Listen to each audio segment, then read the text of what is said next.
নির্বাচনে নিরঙ্কুশ বিজয় পেয়ে সরকার গঠন করেছে বিএনপি।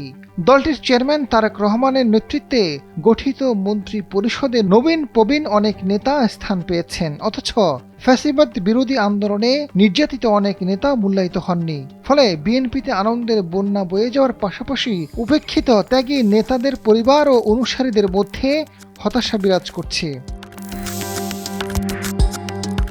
বিগত ১৭ বছরে আন্দোলন সংগ্রামে ত্যাগীদের মধ্যে সবচেয়ে বেশি অবমূল্যায়িত হয়েছেন ছাত্রদলের নেতাকর্মীরা। যেসব নেতাকর্মী রাজপথে থেকে অসংখ্য মামলা হামলায় আসামি হয়ে সর্বশান্ত হয়েছেন, পঙ্গুত্ব বরণ করেছেন, ঘর ছাড়া হয়েছেন, সেসব দুঃসময়ের ত্যাগী নেতাকর্মীরা অবমূল্যায়িত হয়ে রীতিমতো কোণঠাসা হয়ে পড়েছেন।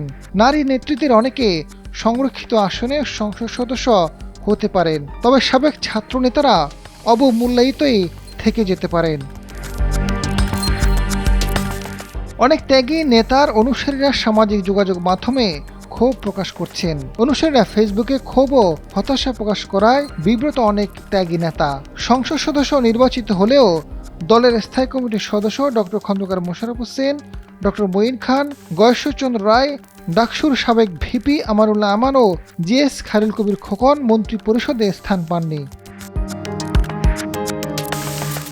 এবারের নির্বাচনে মনোনয়ন বঞ্চিত হয়েছেন বিএনপির স্থায়ী কমিটির সদস্য সেলিমা রহমান, ভাইস চেয়ারম্যান শামসুজ্জামান দুদু, বিএনপি নেতা মোয়াজ্জেম হোসেন আলাল, নাজিমউদ্দিন আলম, হাবিবুন্নবী খান সোহেল, মীর শওকত আলী সপু, আব্দুল কাদির ভূঁইয়া জুয়েল, মামুন হাসান, যুবদলের সভাপতি আব্দুল মুনায়েম মুন্না এবং ছাত্রদলের কেন্দ্রীয় সভাপতি কাজী রওনকুল ইসলাম শ্রাবণ।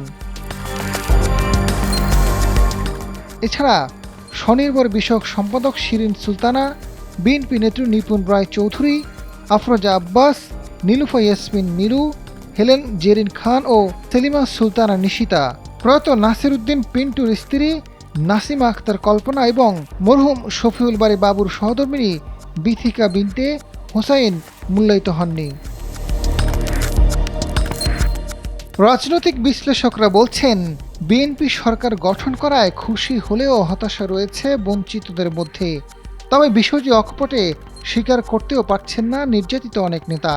গণমাধ্যমে ক্ষোভ ও হতাশা প্রকাশ করলে আরও কঠিন অবস্থায় পড়তে পারেন রাজপথের লড়াকু ওই নেতারা।